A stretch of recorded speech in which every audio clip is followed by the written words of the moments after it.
مجھے بتا دیں پاکستان میں جتنے بڑے چیمپئن بنے ہوئے ہیں اس وقت اینٹی اسٹیبلشمنٹ، وہ نام لینے کے قابل ہیں؟ ہم تو کرتے ہیں بات، حق اور سچ کی بات ہے۔ میں نے 4 بارز میں جا کے خطاب کیا، پاکستان کی کسی پولیٹیکل پارٹی نے 27ویں ترمیم کے بعد جا کر وکلا سے ایڈریس کیا ہے؟ میں نے کیا ہے، وہاں میں نے نام لیا ہے، پوری شرعی اعتبار سے بھی اور پاکستان کے آئین کے اعتبار سے بھی ساری بات کی ہے، تو بات تو آپ کو بھی پوری کرنی چاہیے نا۔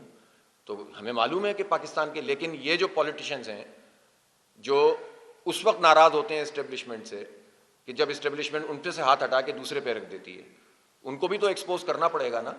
اسٹیبلشمنٹ کی یہ طاقت ان لوگوں کے ہاتھوں میں ہے، ان کے ذریعے سے ہی وہ سارا کام کرتے ہیں نا۔ تو جب اسٹیبلشمنٹ 2018 میں RTS بٹھا دیں تو اسٹیبلشمنٹ زندہ باد، اور اسٹیبلشمنٹ اگر دوسری پارٹی کو لیا ہے تو اسٹیبلشمنٹ مردہ باد۔ پہلے آپ ووٹ کو عزت دو کا نعرہ لگا کر جنرلوں کو پکار رہے تھے نواز شریف صاحب، اب جنرلوں کے ذریعے سے اپنی ہی سیٹ پر 70,000 اضافی ووٹ حاصل کر لیا آپ نے، اور پوری پارٹی جو 17 سیٹیں بھی نہیں جیتی اس کی حکومت قائم ہو گئی۔ تو ان پارٹیوں کو بھی تو ایکسپوز کرنا ہوگا نا، اور اس کے ساتھ ساتھ ان سب لوگوں کو بھی ایکسپوز کرنا ہوگا جو وقتی طور پر صرف اس لیے اسٹیبلشمنٹ سے ناراض ہوتے ہیں کہ کسی طرح اسٹیبلشمنٹ ان کے ساتھ مل جائے۔ تو ہم تو اوور آل پورے سسٹم کی بات اسی لیے کر رہے ہیں، اس میں ہم ان جنرلوں کی بھی بات کرتے ہیں۔ ہم نے کسی نے، آپ نے میرا کل پرسوں ٹویٹ دیکھا تھا 16 دسمبر پہ، میں نے تو اس میں جنرل یحییٰ خان، ذوالفقار علی بھٹو اور مجیب الرحمان تینوں کو مرکزی کردار قرار دیا ہے سقوط ڈھاکہ کا۔ تو آئیں نا لوگ سامنے آ کر بات کریں نا۔ تو اس لیے بات ظاہر ہے کہ آپ کا سوال اہم ہے اور یہ بہت صحیح بات ہے کہ اس پورے سسٹم پر چند ہاتھوں کا قبضہ ہے، اس قبضے کو ختم ہونا چاہیے، عوام کو اختیار ملنا چاہیے۔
اتنا لمبا سوال کریں گے میں پچھلا بھول جاؤں گا۔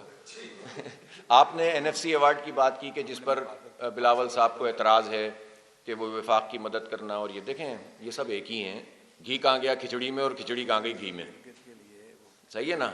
ان کو مل جائے اختیار یا ان کو مل جائے، عوام کو تو نہیں ملنا۔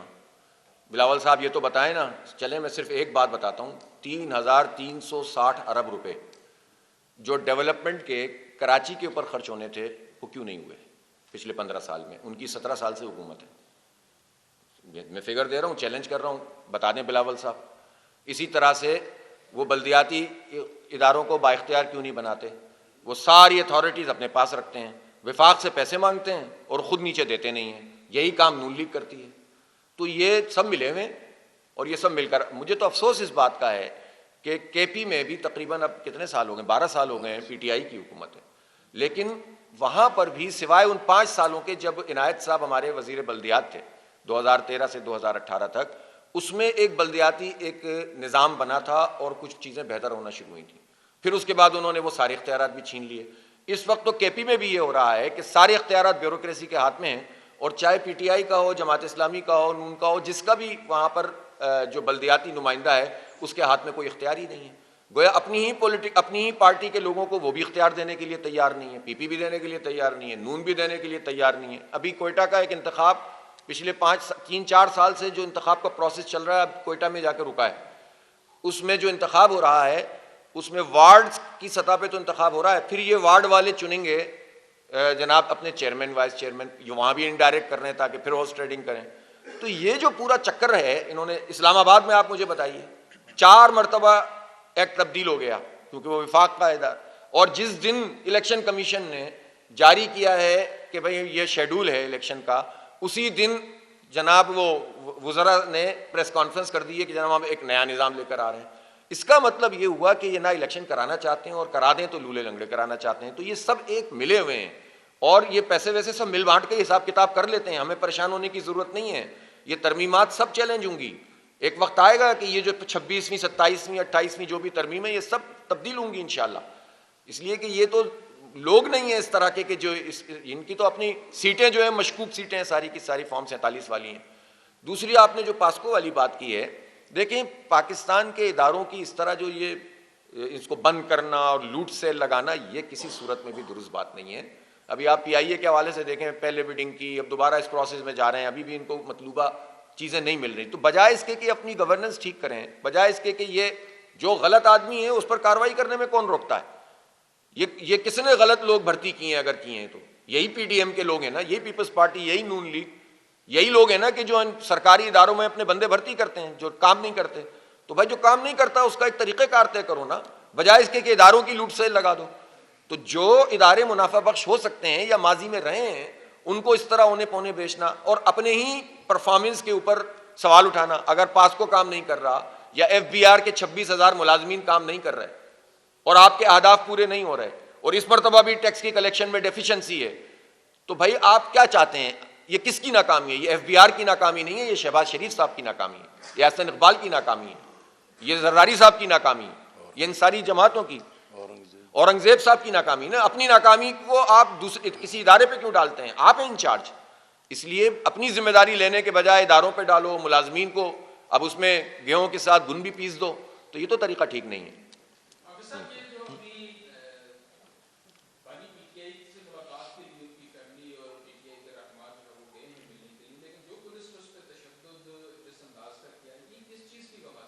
نہیں, بالکل نہیں ہونا چاہیے اور یہ کسی صورت میں بھی نہیں ہونا چاہیے. جو حق ہے ملاقات کا جو آئین قانون دیتا ہے اس سے روکنا یہ فستائیت ہے نا, یہ فستائیت ہے, یہ نہیں ہونا چاہیے. اور ہم مذمت کرتے ہیں اس پورے عمل کی جو حکومت کر رہی ہے اور اس طرح واٹر کینن کا استعمال کر رہی ہے اور خواتین کو بھی نہیں دیکھتے ہیں, تو ہم اس کو کسی صورت میں بھی قبول نہیں کر سکتے.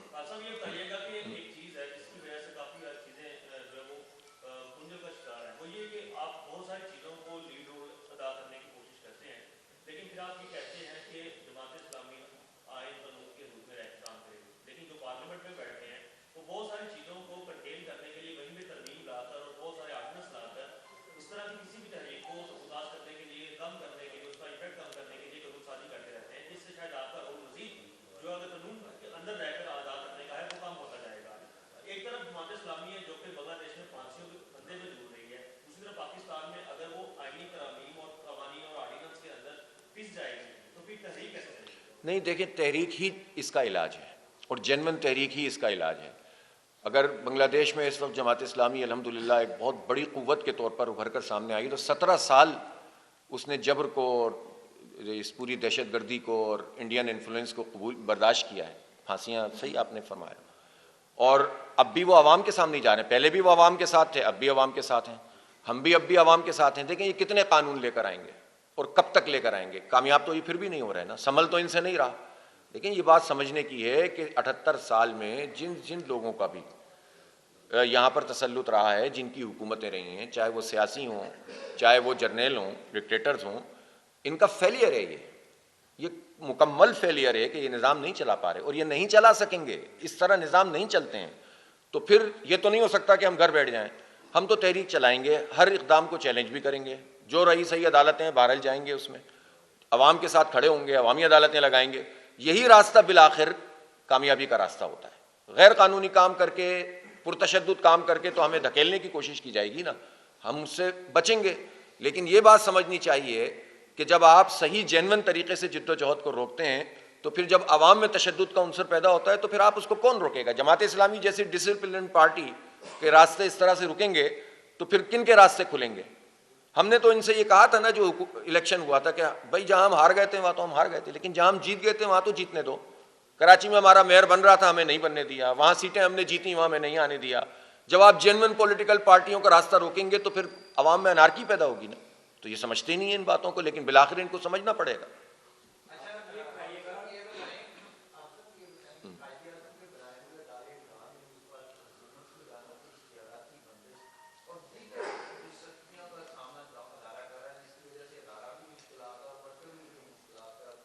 اس سے پہلے تو یہ بتائیں نا کہ جو ادارہ ہے اس نے اتنے سارے لوگوں کو نکالا کیوں تھا؟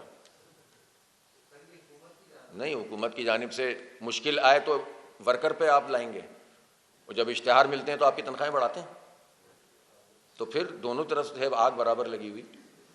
تو جی جی